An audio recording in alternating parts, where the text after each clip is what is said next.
Okay, so resumes, right? They're like these little mysteries, these snapshots into someone's career, just waiting to be pieced together. And some are definitely more of a puzzle than others. This one.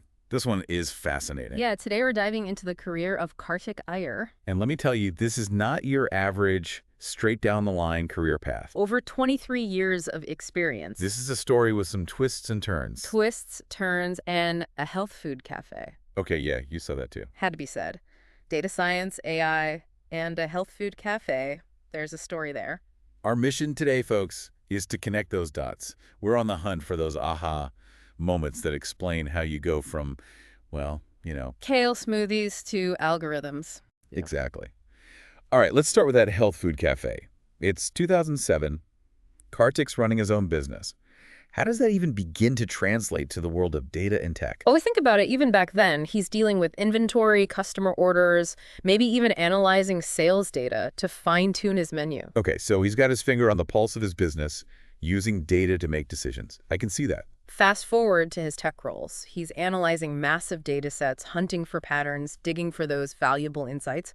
It's the same core skill set, just on a different scale. Right, that analytical mind, that ability to see the story the data is telling.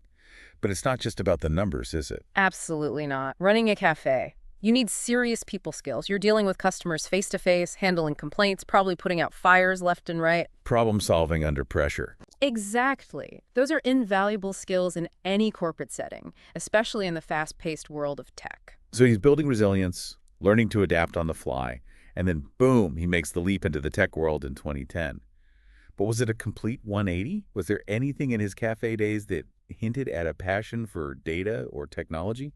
It's hard to say for sure from the resume alone. Maybe he was already a spreadsheet whiz or experimenting with early online ordering systems. We'd need more intel to know for sure.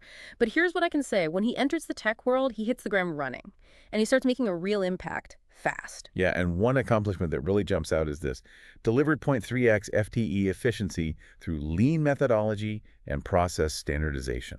Okay, efficiency is good and all, but for those of us who don't speak corporate jargon, what does that actually mean? So, picture this. A task that used to require one full-time employee gone. Well, not gone. But Kartik figures out how to get it done with just 30% of the original effort. Wait, seriously? Seriously. He's using something called lean methodology, which basically means finding the fat, trimming it away, and streamlining the entire process. A lean, mean efficiency machine. Exactly. It's about working smarter, not harder, and it's a huge win for any company, especially big ones, where those efficiency gains really add up. And this seems to become a bit of a theme for him, this knack for process improvement. Oh, absolutely. It makes you wonder, was this something he discovered during his cafe days? Or was it always there, this drive to optimize and streamline? Either way, he's found his lane, and it's leading him deeper into the world of data. And he really dives into the data deep end, doesn't he? Head first. Goes from hands-on data roles to, check this out, product manager for MDM. Now that's a title that carries some weight. It does, but I'm going to need a little help here. For those of us who don't speak fluent acronym, what exactly is MDM? Master Data Management. Okay. Think of it this way. Imagine all the really important information a company needs to function. Customer data, product details, everything, and it's all organized, clean, and reliable. That's what MDM is all about. So it's kind of like the foundation of their data universe. Exactly. If the MDM is messed up, the whole system is built on shaky ground. And speaking of shaky ground, there's this line in his resume about a 35% improvement in something called a clean record score. Oh yeah, that's a big deal. That score is basically a measure of how accurate and consistent the data is. The higher the score, the better. So 35% jump. Yeah. That means he found a lot of issues. He cleaned house. And that kind of improvement, that has a ripple effect across the entire organization. Better decisions, smoother operations. Yeah. It all starts with clean data. Absolutely. And here's the thing, it's not just about fixing errors. It's about understanding the bigger picture, seeing how data impacts every aspect of the business. It's strategic. Exactly. And you know what else is interesting? Remember how we were wondering about his passion for technology? Yeah. Well, look at his resume. Even back in 2019, he's implementing robotic process automation. And now He's deep into AI and machine learning. It's like he could see the future. While everyone else was still figuring out spreadsheets, he was already on to the next big thing. It's that forward-thinking mentality that really sets him apart. And in a field like AI, where the landscape is changing so rapidly, that adaptability is essential. So he's not just keeping up, he's staying ahead of the curve.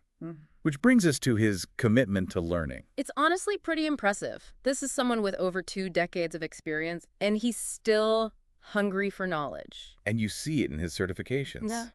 Six Sigma Black Belt. A master of efficiency. ITIL certification. IT service management.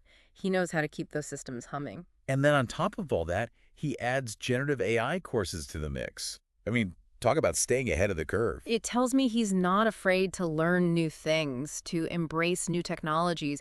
He's building a toolkit for whatever the future throws at him. Which honestly, in the world of tech, that's the only way to survive, isn't it? It really is. Adapt or become obsolete. All right, so we've got this picture of Kartik as this data-driven, efficiency-obsessed, AI-embracing, lifelong learner. What a combination.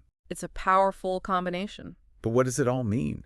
You know, it's funny, we started with a resume, but this has really become something more, hasn't it? It really has. It's like Kartik's career path is a roadmap, not just for what he's done, but for where things are going. Totally. I mean, think about it. This is someone who didn't follow the traditional path. He owned a health food cafe, for goodness sake. And yet, he's thriving in the world of data and AI. Because he's not afraid to learn, to adapt, to reinvent himself. That's what the future of work is all about. It's almost like the old career ladder has been tossed out the window. Right. It's more like a jungle gym now. You climb, you swing, you maybe even take a few tumbles along the way. But you keep moving, you keep learning, and you end up stronger and more resilient because of it. And, you know, that's what's so inspiring about Kartik's story. He proves that it's not just about what you know, but about your willingness to learn and grow. Absolutely. And he's not just keeping up. He's ahead of the game. Six Sigma, ETL, generative AI. He's got all the bases covered. It's that kind of intellectual curiosity, that hunger for knowledge, that is going to be so essential in the years to come. It's not just about being smart, it's about being a lifelong learner. So as we wrap up this deep dive, let's take a page from Kartik's book, shall we? Sounds like a plan. Embrace change, never stop learning, and who knows what incredible things you'll achieve. And on that note, folks, thanks for joining us for another deep dive. Until next time.